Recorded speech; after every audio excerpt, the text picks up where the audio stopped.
जो इच्छा करे हो मन माही, हरि प्रसाद कछ दुर्लभ नाही। हरि का प्रसाद मिला हुआ है मनुष्य शरीर, हरि प्रसाद कछ दुर्लभ नाही। मनुष्य शरीर जो मिला है वो हरि प्रसाद है। कबहू को करि करुणा नर देही, देत ईस बिन हेत सनेही। देत ईस बिन हेत सनेही। 84 लाख योनियों में भ्रमण करने के बाद, कष्ट पाने के बाद, परेशान होने के बाद उसने प्रसाद रूप में मनुष्य शरीर दे दिया। जाओ, मैं तुम्हें मनुष्य बनाया, यहां से तुम जहां तक चाहो वहां जा सकते। मनुष्य के अभ्युन्नत की सीमा इतनी है कि जिसकी लिमिट नहीं। चाहो खूब पढ़ाई कर लो, चाहे अच्छी नौकरी कर लो, चाहे अच्छी खेती कर लो, चाहे अच्छी बिजनेस कर लो, चाहे अच्छे ईमानदार बन जाओ, चाहे अच्छे बेईमान बन जाओ, चाहे चोर बन जाओ, चाहे साहूकार बन जाओ, चाहे परोपकारी बन जाओ, चाहे दानी बन जाओ, चाहे पुण्यात्मा बन जाओ, चाहे दुरात्मा बन जाओ, चाहे सात्विकी बन जाओ, चाहे मांसाहारी बन जाओ, चाहे नशेड़ी बन जाओ, चाहे कबेड़ी बन जाओ, जैसा चाहो वैसा बन जाओ। सब कुछ बनने के लिए उसने तुम्हें दे दिया। साधन का घर दे दिया तुम्हें, कुछ भी बनो। चाहे मुक्ति प्राप्त कर लो, चाहे भक्ति प्राप्त कर लो, चाहे देवलोक प्राप्त कर लो, चाहे वैकुंठ प्राप्त कर लो, चाहे पितृभक्त बन जाओ, चाहे मातृभक्त बन जाओ, चाहे भ्रातृभक्त बन जाओ, चाहे पत्नी भक्त बन जाओ, चाहे पति भक्त बन जाओ, कैसे भी बन जाओ, कुछ भी बन जाओ। सब कुछ प्राप्त करने के लिए तुम्हें दे दिया। तो क्या दिया उसने? प्रसाद दिया है। कौन सा? मनुष्य शरीर का। ये कभी विचार किया क्या? तुम तो इधर घूमे उधर घूमे, बोले कोई काम नहीं तो क्या करें? बोले सो रहे हो? हाँ सो गए, थोड़ा सो गए, थोड़ा सो गए। तो सोए नहीं थे, आंखें बंद थी, आंखें बंद थी। सेवा तो कर नहीं रहे थे तो सो ही रहे थे, जागते में भी सो रहे थे। भाई लक्ष्मण जी ने क्या कहा है? प्रमाण दिया है कि सब सो रहे हैं, जाग नहीं रहे। स्वप्न की रात्रि की वे आप सपना देख रहे हो कि हमको दुकान चलानी है, हमको गाड़ी खरीदनी है, हमको मकान बनाना है, हमको खेत खरीदना है। सपना देख रहे हो। कभी सपना सही हो जाता है, वो काम हो जाता है तो लगता सही हो गया, और कभी सपना टूट जाता है जब वो काम नहीं होता, विघ्न व्याप्ता।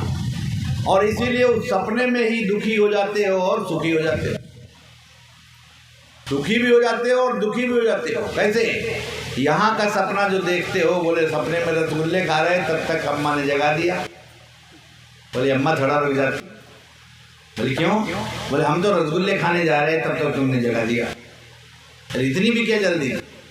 बस मुंह में रखने वाले थे और तुमने जगा दिया। शुद्ध हो गया। क्यों? उतना ही आनंद आ रहा था जितना जागृत में आ रहा है। तो जागृत में भी सो रहे हो, या लक्ष्मण जी बता रहे हैं? सारा संसार सो रहा है मोह की रात्रि में। रात दिन मेहनत करते हो, जी जान लगा देते हो, और पूरी पंक्चुअलिटी के साथ काम करते हो।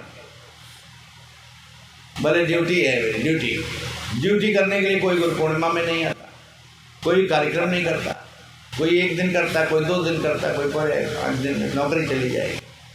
सपना देख रहा है। कोई अपना काम है तो भी कहता है दुकान बंद हो जाएगी। कोई कुछ भी है तो क्या करता है? कोई खेती वाला ही है तो क्या कहता है धानी लगती है इस दिनों। सारा काम उसी समय हो जाता है। और जब देखता है तो ये पाता है कि उसकी कीमत कुछ भी नहीं है। जो खो रहा है उसकी बनस्पत, उसकी कीमत कुछ है ही नहीं, लेकिन विचार ही नहीं करता। अगर कुछ पाने के लिए निकले तो ये सोचे कि हम खो क्या रहे हैं।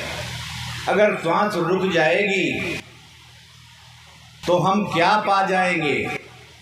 इतना सब कुछ करके भी हम क्या प्राप्त कर लेंगे? कैसे प्राप्त कर लेंगे? एक छोटा सा प्रसंग बताता। एक सेठ था, कहाँ था? विदेश में।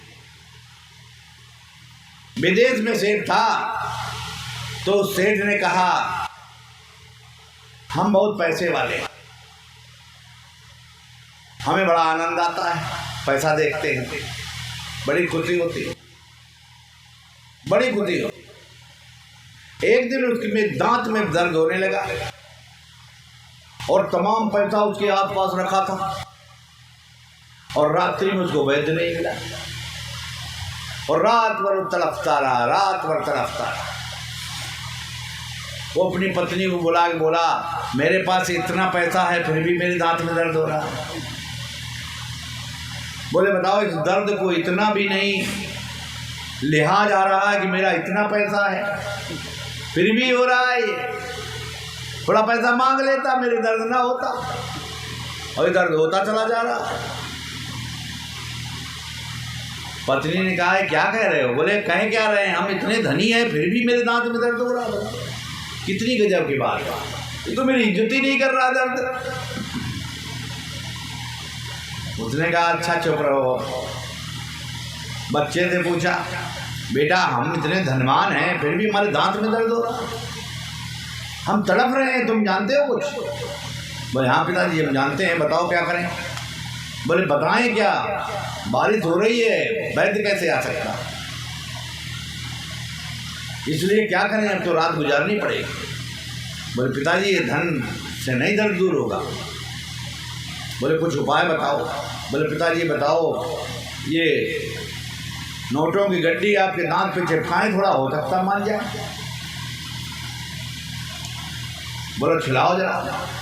उसने कुछ पैसे छुलाए दांत में, लेकिन दर्द नहीं ठीक हुआ। जब नहीं ठीक हुआ तो बड़ा परेशान।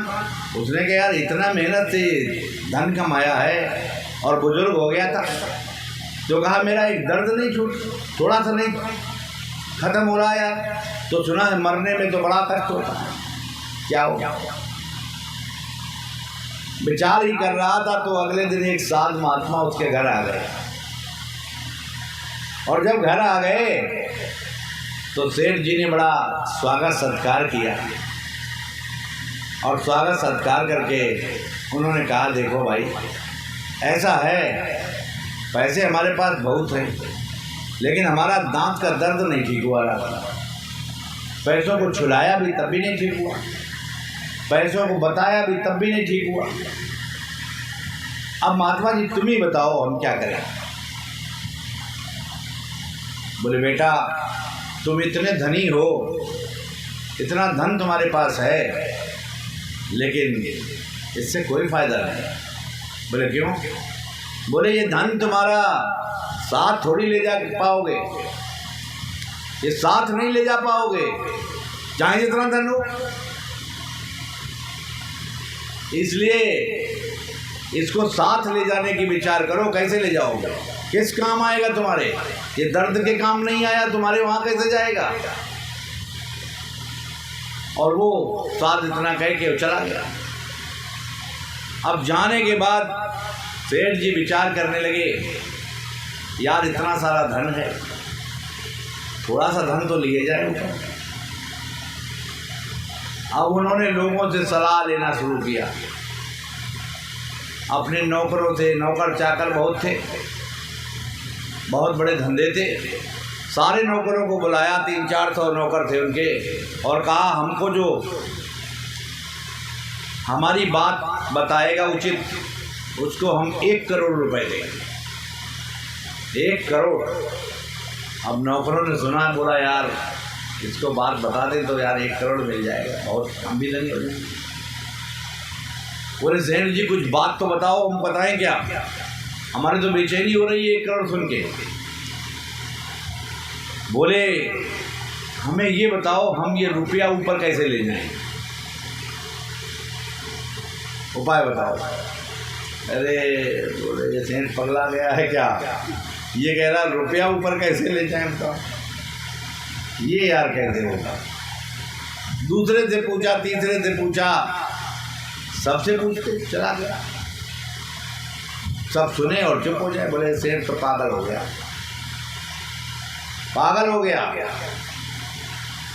एक दिन एक महात्मा फिर आ गया, उससे भी बोला, बोले महात्मा जी, एक महात्मा बोले थे कि ये रुपया पैसा तुम ऊपर थोड़ी ले जा सकते हो, काहे के लिए तुम परेशान हो, कुछ भगवत भजन किया करो। अब बताओ हम क्या करें, हमें उपाय बताओ कि हम ये धन ऊपर ले जा सकें। उसने कहा बस इतनी सी बात, ये तो बड़ा सरल उपाय है, जितना धन चाहो सब ले जा सकते हो। सेठ जी मुस्कुराए और चमक आ गई आंखों में, बोले हैं ये बात, हम तो बहुतों से पूछे यार, कोई जवाब नहीं दे रहा है। अरे महात्मा जी बैठो, आओ भगत की खूब सत्कार किया। बोले बताओ, बोले शाम को बताएंगे, अभी क्या बता दें, जल्दी जल्दी में नहीं बताएंगे। दिन भर रहे उनके पास, अब उनकी उत्सुकता बढ़ती चली जाए, बढ़ती चली जाए, जानने की जिज्ञासा तीव्र हो गई। जब शाम हुई, भोजन वोजन हो गया, सब बैठे, तो जा कर के फिर महात्मा जी के चरण दबाने लगे सेठ जी। बोले हाँ आप बताओ, ये रुपया सब कैसे ले जा सकते? बोले सुनो, ये ले जा सकते हो, जितना चाहो उतना ले जा सकते हो। बोले कैसे ले जा सकते? बोले देखो, तुम इस देश में रहते हो रोम में, और यहाँ से जब विदेश की यात्रा करने तुम जाते हो, तो विदेश क्यों भी जाते, तो उनका बिजनेस बहुत लंबा चौड़ा। तो कहा तुम वहाँ जाने के लिए क्या करते हो, वहाँ जाके क्या करते हो, कैसे पैसा, कैसे अपना वो लाते हो, माल कैसे लाते हो? कहा पहले हम अपना माल जो अमेरिका वगैरह में जाते हैं तो डॉलर में कन्वर्ट करते हैं, जो इंग्लैंड वगैरह में जाते हैं तो पाउंड में कन्वर्ट करते हैं। ऐसे ही हम जिस देश में जाते हैं वहाँ की करेंसी में अपने करेंसी को कन्वर्ट करते हैं, और फिर वहाँ से माल खरीदते हैं, चले जाते हैं, हमको प्रॉफिट होता है। कहा इसी तरीके से जब तुम ऊपर जाओगे, तो ऊपर जाने, जिस लोक में जाना चाहो, स्वर्ग में जाना चाहो, वैकुंठ में जाना चाहो, आगे कहीं जाना चाहो, पीछे कहीं रहना चाहो, तो वहाँ की करेंसी में इसको बदल लो। वहाँ की करेंसी क्या है? बोले वहाँ की करेंसी है पुण्य। पुण्य है, सत्कर्म, निष्कर्म, का ये करेंसियां हैं। सत्कर्म करो, सकामता से आएगी, तो वहां चले जाओ। मनोकामनाएं पूरी करने के लिए जाओगे तो स्वर्ग चले जाओगे, यानी वहां का कन्वर्ट हो जाएगा। और जो कहा निष्कर्म में जाओगे तो और आगे के लोक में चले जाओगे, वैकुंठ, और वैकुंठ से भी आगे। कहा ऐसे जहां की चाहो वहां की करेंसी बदल लो अपनी, और वो कर्म अपना करते जाओ। तुम्हारा जो ये धन है ये तो कन्वर्ट होगा ही, और जो धन नहीं है वो भी कन्वर्ट हो जाएगा। कहा रुपया भी कन्वर्ट होगा, मेहनत भी कन्वर्ट होगी, सेवा भी कन्वर्ट होगी, वाणी भी कन्वर्ट होगी, विचार भी कन्वर्ट होंगे, श्रद्धा भी कन्वर्ट होगी, भाव भी कन्वर्ट होगा, ये सब कन्वर्ट हो जाएगा। जो चाहो तो कन्वर्ट कर दो, रोटी कन्वर्ट हो जाएगी, बदल लो, और बदल करके सब साथ ले जाओ। सेठ जी बड़े प्रसन्न हुए, ये तो यार बहुत अच्छा उपाय मिल गया। बोले महात्मा जी तुमको 1 करोड़ रुपया देंगे। बोले हम अपना 1 करोड़ रुपया जो तुम दे रहे हो, वो कह रहे हैं कि गरीबों को, असहायों को बांट दो, साध महात्माओं को बांट दो, लेकिन रुपया नहीं बांटो। अन्न बांट दो, वस्त्र बांट दो, पात्र बांट दो, वस्तु बांट दो, और किसी को वही जरूरत हो तो वही भी बांट दो। जब तुमको खरीदने के लिए हमने बता दिया है, तो हम पहले खरीद लें। जो माल से तुम हमारा बात खरीद रहे हो तो हम तुम्हारे उस माल से अपने सत्कर्मों को खरीद लें। सेठ जी की समझ में आ गया, बोले ये बात तो बड़ा आसान है। मनुष्य तो बोले मैं तो एक गिलास पानी भी पिलाने में शर्म करता था, अब मैं समझ गया अगर किसी को मैं शरबत पिलाऊंगा तो पानी के साथ चीनी भी दान हो जाएगी। पानी के साथ चीनी भी दान हो गई, शरबत बन गया। बहुत से लोग क्या है, दान तो कर देते हैं किंतु सेवा नहीं करते। दान तो कर देते हैं पर सेवा नहीं करते। बोले मेरी तरफ से भंडारा कर देना, मगर भंडारा बना नहीं पाएंगे हम। बोले मेरी तरफ से सर्व कर देना भंडारे को, हम बांट नहीं पाएंगे, शर्म लगेगी। जैसे एक हैं तुम्हारे गुरु भाई भी है दीपक जी, वो भी यही करते हैं। तो ये कबीर साहब ने लिखा है, तन सेवा है सार। बाकी सभी सेवाएं तो हैं ही हैं सेवा, लेकिन तन सेवा सार इसलिए है क्योंकि ये परमात्मा ने अपनी दया करके कुछ दिया है तुमको। तन है इसलिए धन मिला, तन है इसीलिए मन इसमें रुका, तन है इसीलिए विचार आया, तन है इसीलिए कर्म हुआ, तन है इसीलिए पाप पुण्य बना, तन है इसीलिए भक्ति मिलेगी, तन है इसीलिए मुक्ति मिलेगी, तन है इसीलिए प्रेम कर सकोगे, तन है इसीलिए 84 से मुक्त हो सकोगे, तन है इसीलिए स्वर्ग और वैकुंठ भी प्राप्त कर सकोगे, और तन है इसीलिए किसी को भी प्रसन्न कर सकोगे। अगर तन ही न हो तो आप सेवा कैसे करेंगे? सेवा का आधार क्या होगा? यूं तो हर व्यक्ति की आत्मा बड़ी प्राचीन है, बहुत प्राचीन, इतनी प्राचीन कि शायद उसको खुद पता नहीं है कि हम कितने प्राचीन हैं, कितने पुराने हैं। लेकिन वो इतना पुराना होने के बावजूद भी अभी अपने को नया ही समझ रहा है। जब जन्म होता है तो माया से ग्रसित होकर के वो सोचता है मैं अभी बच्चा हूँ, मैं अभी छोटा हूँ, मेरी अभी उम्र ही क्या है, हमें भगवत भजन की जरूरत क्या है, हमें अभी क्या भक्ति करने की आवश्यकता है। और ये सोचते सोचते उसने ना जाने कितने जन्म अपने गंवा दिए, ना जाने कितने जन्म गंवा दिए। विचार कर। और लोगों को भय होता है, जो भक्ति करता है वो भय मुक्त होता है, और जो भक्ति को रोकता है वो भयभीत होता है। जो भक्ति करता है भयमुक्त होता चला जाता, और जो भक्ति को रोकता है वो भयभीत होता चला जाता। अब जरा विचार करो, दोनों मनुष्य होते हैं, एक भयभीत हो रहा है, एक भयमुक्त हो रहा है।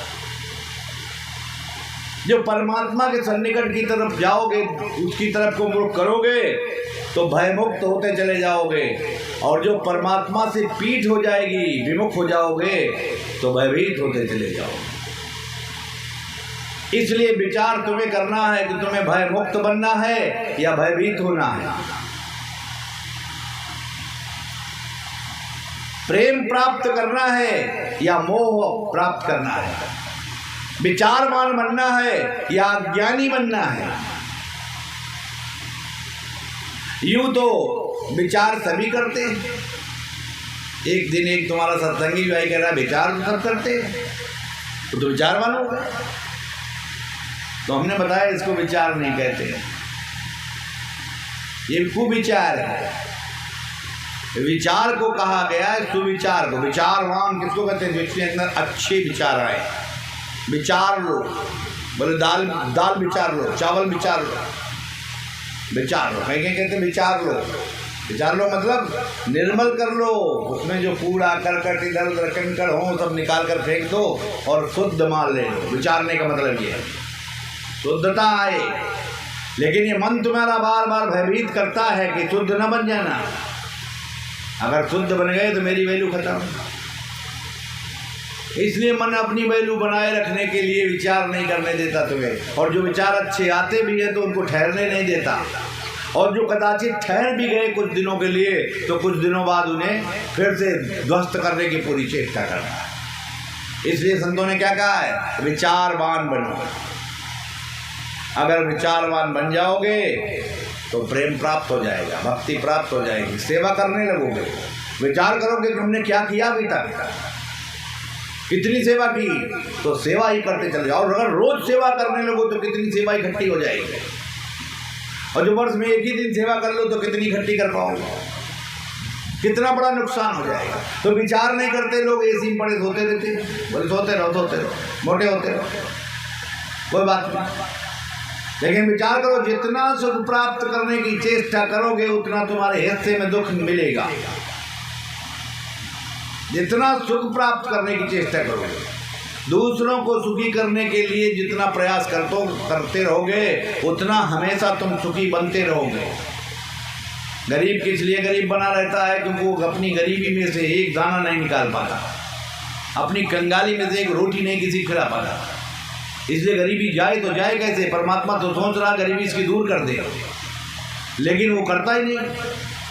टोटे में भक्ति करे ताका नाम सपूत, और मायाधारी मत करे खेती की ही गई। कैसे कबीरदास जी के शिष्य ने जो 3 दिन का भूखा था, उसने अपने गुरु को गुरुभाइयों सहित भोजन कराया, अपने ईमान को बेचकर, अपने धर्म को बेचकर, और तब जाकर के वो सबसे बड़ा भक्त बन गया। तुम्हारे दिल में कभी कोई विचार ही नहीं आता है, जो इस प्रकार की कोई कहानियां और किस्से और हकीकत हैं, जो उनको विचार करते करते रात में तुम्हारी नींद उड़ जाए। 2-4 रात 2-4 महीने तुम्हें होश ही ना आए कि हमें सोना भी है। तो सब चीज प्यारी लग रही, नींद भी प्यारी, आराम भी प्यारा, काम भी प्यारा, सब कुछ प्यारा है, केवल परमात्मा नहीं प्यारा है, अपना मनुष्य शरीर नहीं प्यारा है, अपनी आत्मा नहीं प्यारी है, मन प्यारा हो गया। इसलिए तुम विचारवान नहीं बन पाते और प्रेम तुम्हारे में पैदा नहीं होगा। और जो प्रेम पैदा हो जाए तो किसी चीज में तुम्हें कष्ट होगा ही नहीं।